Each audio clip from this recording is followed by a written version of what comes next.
This is Michelle Kootenay's presentation for Active Living 11 on January 7th, 2022. This is the dangers and risks of women's artistic gymnastics. So let's start with a quick introduction to gymnastics. Gymnastics originated in ancient Greece. It was traditionally used in the Olympics, and it was just a sport to keep people fit. And when the Romans invaded Greece and took over, they continued to use gymnastics as a training tactic for their military. And of course, because it was used in the military, mostly men performed gymnastics. But today, gymnastics is performed by both men and women. And today we're going to talk about women's artistic gymnastics. And there are 4 events in women's gymnastics. There are more in men's gymnastics. There are different events. But today we're going to focus on 4 events for women, which are vault, bars, beam, and floor. So I'm going to go through each of the different events and break them down a little bit and explain the basics of them and what injuries and risks are really common with those specific events. Because all of them use different parts of the human body, and so therefore put different body parts at risk, and more injuries are common than others, depending on which part of your body you're using on a given event. So to start, we have vault. So easily one of the most dangerous events in women's gymnastics is vault. It's seen more than its fair share of injuries, and there have even been some deaths due to performing too difficult of tricks or just from accidents. It does happen mostly in the higher levels, like Olympic level, but it does happen. So the object of vault is to propel oneself through the air using the vault table and a beat board, which is also known as a springboard, to assist the athlete in propelling themselves over the vault table. You can see that there's a diagram that shows you a basic routine on a vault that is performed by many mid to high level gymnasts, and it's quite common. Once in the air, using the springboard and the vault table, the gymnast completes a series of twists and flips before landing on her feet on the other side of the vault table. Preferably on her feet. Doesn't always happen, but that is the goal. Now, when people don't land on their feet or don't land on their feet properly, it can result in a plethora of injuries. Torn meniscuses and ACLs are really common. Sprained ankles, fractured ankles, ankle breaks. Vault is very hard on people's ankles and legs because you're using a lot of force to first propel yourself through the air using the beat board, and then you bring down all that force with your momentum and with gravity down when you land. One of the most famous injuries in women's gymnastics, and especially on vault, was the ankle injury of Carrie Strug at the 1996 Olympics in Atlanta. So essentially, what happened was the USA women's team was just barely behind the Russians. They were pushing for first place, but the Russians were currently in first, and this was their last rotation. So the USA was on vault. This was their last event to compete and their last chance to try to pass the Russians. And so Carrie, she was the last person on the USA team to vault. And so in gymnastics, women get 2 competition vaults. So if they mess up their first one, they get a second one, and whichever score is better will count. So on Carrie's first vault, she under-rotated and stumbled on her landing. She heard a snap in her ankle, but her coach, Bella Corolli, insisted that she attempt a second vault so that they could pass the Russians and win the Olympics. But it would later be proven that mathematically the USA didn't need Carey to do a second vault. She would have been fine with her first vault. The USA would have won the gold medal. But at the time this was not known, so Bella insisted that Carey take her second vault despite the huge amount of pain she was in. So she went and she stuck her second vault. It was incredible. She landed basically on one foot and she hopped to salute the judges on her one good foot, and then she collapsed. She received her gold medal and then was immediately taken to the local hospital, and she had 2 torn ligaments in her ankle. But Carey was one of the lucky ones. It was her last Olympics, but she continued to be able to train for a couple years after her injury and made a full recovery. But many gymnasts aren't as lucky. Many times there will be gymnasts who slam their heads into the vault table, miss their footing. Broken necks are most common on vault because over or under rotation can result in so many different injuries to the neck and head. So vault is definitely one of the most dangerous events in gymnastics. In 2001, they did switch the kind of vault table that is used. On the left, you can see a picture from 1984. This is the vault table that was used from the beginning of modern day Olympics up until 2001 in gymnastics. It's quite skinny, as you can tell, and it's quite easy for a gymnast to miss her hands on the vault because it's so small. And so in 2001, the whole world switched to the vault table that you can see on the right, which is padded, it's much larger, and it's much safer. It's also sprung, so wrist injuries are less common as well. And so that change in equipment has probably saved quite a lot of lives and careers. Next, we have the uneven bars. So, bars, it's quite different from the rest of the events in that it uses a lot more of your upper body, whereas vault, beam, and floor rely more on your lower body and your legs. Of course, you do use your arms, but bars is the closest you'll ever get to flying. Gymnasts swing, twist, and flip around and between the low bar and the high bar in a routine. And the goal is to perform as many skills as the gymnast can that are of the highest level that she can. And they must all be connected, and the gymnast, of course, mustn't touch the ground until the end of her routine. So here I have an example of bars because it's quite difficult to explain.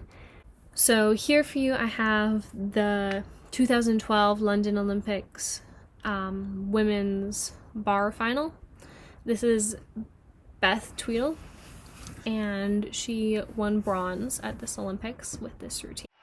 And Beth Tweddle has incredible difficulty, 7.0 in difficulty value, and this is an exciting routine to watch. High risk, but high reward if she gets it.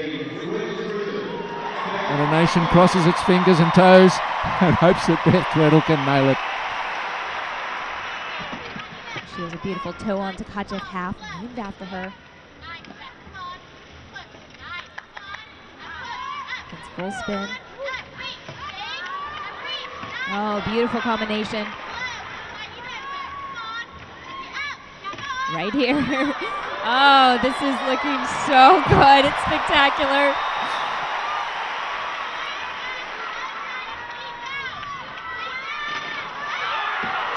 Oh, no. The dismount. Just the dismount. Full double twisting, double back dismount. close, but is it enough? I don't know. Her shin set a very high mark, and Tweddle needed that dismount. Oh, at least 1/10 on each of those steps. But she comes from a huge difficulty score. So some of the most common injuries with bars, because you're propelling yourself through the air, and catching yourself with your hands and your arms. Dislocated shoulders are especially common. Wrists injuries, wrist fractures, tendon and ligament pulls, tears, and damage in the shoulders are very common, because that's your shoulders and your wrists are the only thing supporting your body during bars. Growth plate injuries in the wrist are also very common, especially in younger gymnasts, because their bodies are still growing and shifting, and at the growth plate that's kind of the weakness. And on bars you're using your wrists so much to support all of your body weight, so this can result in a lot of pressure being put on already strained joints, and it can cause a lot of pain and injury. So next we have beam. Beam is one of the most graceful events in gymnastics. It's all about balance and precision. The gymnast performs a routine with a combination of dance, acrobatic skills, turns, and leaps. And it all has to look elegant and absolutely effortless. And all of that is done on a 4-inch wooden beam mounted 4 feet in the air. So some of the common injuries are quite similar to vault and floor, because beam requires large amounts of force to propel the gymnast through the air while doing acrobatics. When gymnasts land, the force can cause strain on gymnasts' ankles, legs, and back. All of these are common throughout vault, floor, and beam. The thing with beam is that one tiny misstep can result in slipping off the beam, missing the beam entirely. Bruises and scratches are extremely common. You get them almost every time you train on beam. It's pretty much unavoidable. You're always going to be falling, getting bruises, especially when you hit your calf or your shin on the beam as you fall or whatever. But in the higher levels, when gymnasts are doing 2, 3, maybe 4 back handsprings, back tucks on and off the beam, it's extremely easy for them to fall and land awkwardly on the floor, which can result in injuries that are more serious than bruises. Dismounts, of course, are also dangerous, just because of the force that they require and that they put on the body when they land. And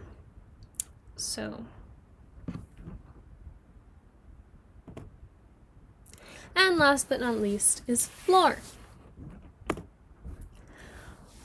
Floor is the fourth and final event in women's gymnastics, and it's kind of the most personal of the events, because gymnasts get to add a little bit of the artistic part to their gymnastics.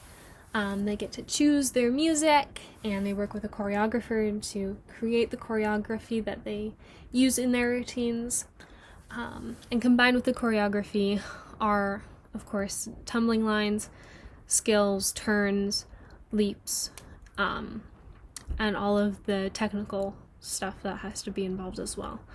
So it's extremely graceful, but gymnasts also have to have extreme amounts of power.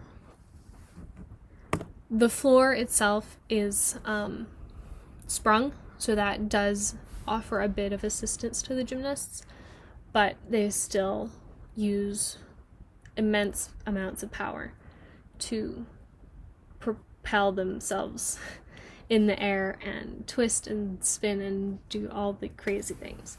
So here's a video of a very talented young gymnast from UCLA. This is her 10 out of 10 floor routine.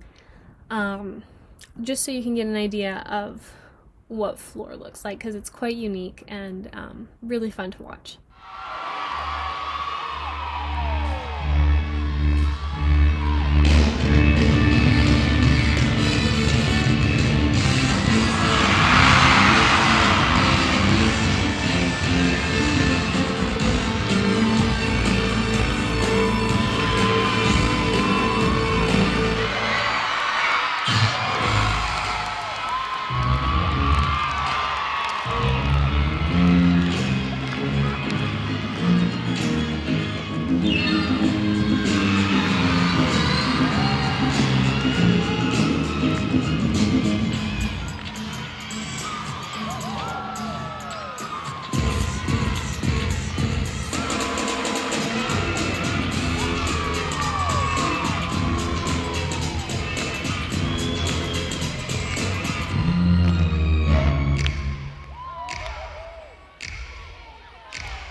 And so some of the common injuries on floor are quite similar to beam and vault, but especially vault because you're using a similar amount of force to propel yourself through the air, and you're landing with a lot of the same momentum and gravitational pull as on vault.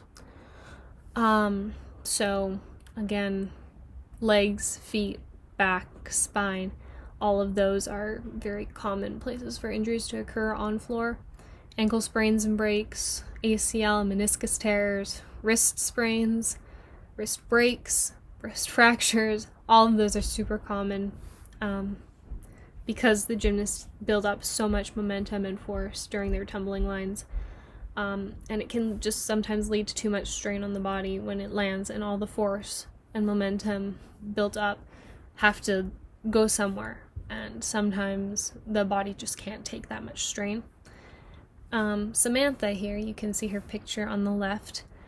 She was a college gymnast whose career sadly ended after she suffered a really, really bad injury on the floor during her routine at a competition. Her body just couldn't take the force, and she did her first tumbling pass across the floor, and she tried to land at the end of her tumbling pass, but both her legs snapped backward at the knees. She shattered both her knees. She did recover, but she could no longer do gymnastics because of the severity of her injury. So, in conclusion, gymnastics is a dangerous sport. There are always injuries involved with it, whether it's a bruise from falling off the beam or a torn ACL from a bad landing on vault. The severity of injuries, of course, varies depending on the gymnast and the skill and the level of the skill, but for sure some of them can be very dangerous and injuries can be really bad. But at the end of the day, that's a risk that all gymnasts choose to take. They're some of the bravest people in the world. So far we've only discussed the physical strain that gymnasts put on their bodies, but it shouldn't be forgotten that gymnasts are some of the most mentally strong athletes in the world as well. They face fear all the time, every single day.